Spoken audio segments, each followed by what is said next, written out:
Welcome to the Box Score Sports Podcast.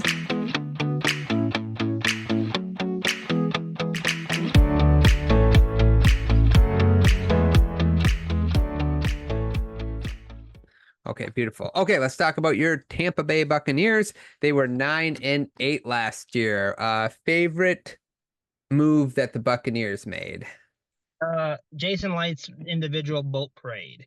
I that's just something probably I mainly know because being a Bucs fan and all. He had his own goal this offseason, was basically re-sign Mike Evans, re-sign Antoine Winfield Jr. to a long contract, re-sign Tristan Wirfs to a long contract.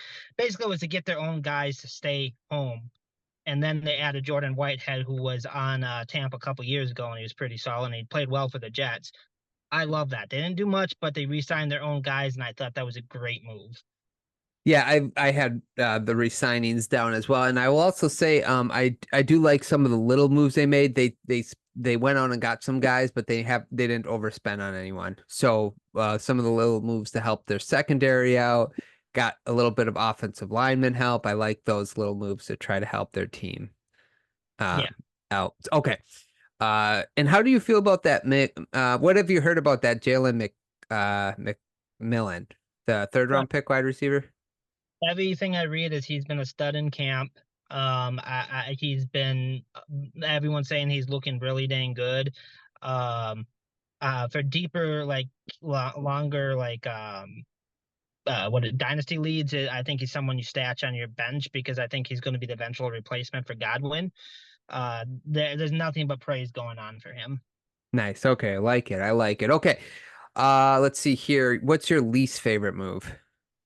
Not getting a legit pass rusher. Oh, you don't like Randy Gregory, huh? He's cut. Oh, they cut him. He didn't make the 53?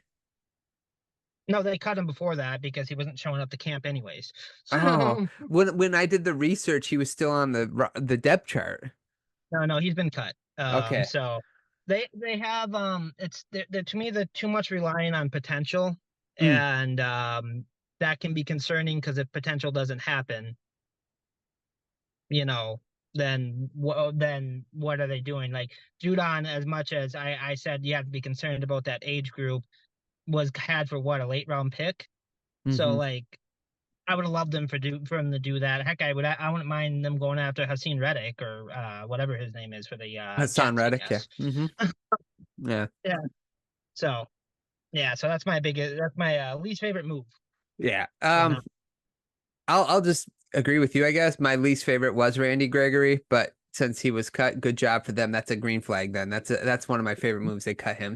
We know what he is at this point. Like, come on. Okay. Good for the Bucs. Biggest green flag for the Buccaneers. Resigning Mike Evans. I want him to retire a Buck. I think that the Mayfield Evans connection is going to bake this year. I think he's going to have a great year. I think he might have one of his better years of his career. So, it's my biggest green flag. You get a guy who has yet in his career to get under 1,000 yards. You just keep him. Yeah, that was a really good green flag. I had division as far as green flag. Like, I think they're one of the favorites to win this division. The division is very winnable. I don't think anybody in the division made any type of separation from each other when you talk about the Saints, the Falcons, and the Bucs. So the fact that everybody kind of stayed the same, got better here and there, not everything's the same, but you know what I'm saying? Like, they got better here and there. The Falcons got their quarterback that puts them at the Saints and Bucs level, in my opinion. So, but it's a very winnable division. And if Baker Mayfield and Evans are both good, it's their division to lose.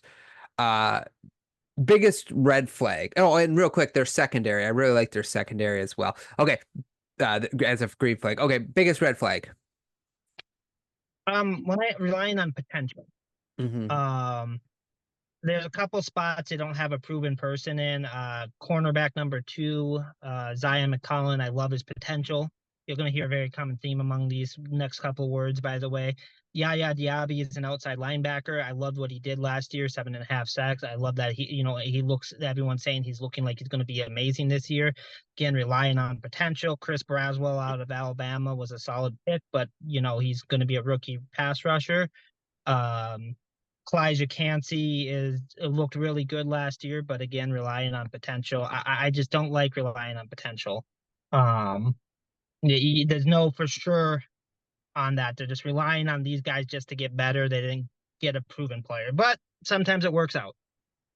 Yeah, so I had you mentioned the pass rush. That's kind of what I had, the defensive line. I like the names. I like some of these guys, but like you said, just one more pass rusher would have been nice, right? Somebody to help get to the QB. Me and you've talked about this a bunch of times. Like the most important thing to do is get a quarterback, and then the second most important thing to do is protect that quarterback, and the third most important thing to do is get to the opponent's quarterback. Like, so you got the quarterback, you got protection for the quarterback. Are they going to be able to get to the quarterback? Like you said, they're just relying on potential. If they would have got like Judon, or if they get Hassan Reddick, or just a pass rusher of any sort, it would help me be more comfortable with the Buccaneers going. And also just a double-edged sword. I mentioned green flag, the division.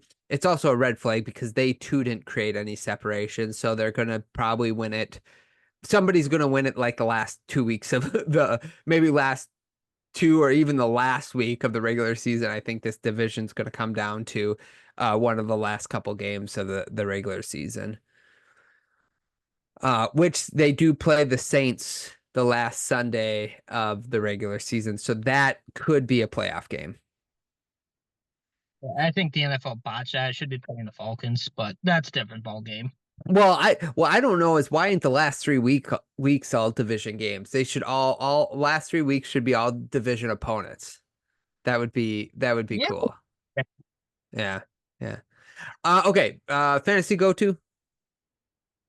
Chris Godwin. Okay. They moved interior into the slot. His best year in Tampa was at the slot position. And Liam Cohen likes to use a lot of 3 wide receiver sets. He comes from the McVay tree. Okay. So I think he's going to be a lot better than what people think. I mean, you got a lot of Mike Evans. I believe people should know that Rashad Wright there is going to be solid at the running back position. So I think Chris Godwin's going to be a sneaky borderline number 1 receiver this year. Yeah, I like that. I also will say White, I get, like you said, like that's an obvious one, but just to reiterate the fact that he's coming from the McVay tree, that's what McVay likes to do. Run, play action, run, play action. So you do the 3 wide receiver sets to create space, and then you get the ball in the hands of your running back and your playmakers. Excuse me. Okay, prediction. 10-7. Okay. Well, you're gonna hate me. I have him at 9-8. So I figured. Okay. So you have the Bucs first, Falcons. Yep. Thanks so much for watching this clip of the Box Score Sports Podcast. I hope you guys enjoyed. If you haven't yet, please subscribe to our channel. Follow us on Instagram and Twitter or X, and we'll talk to you guys real soon. See ya.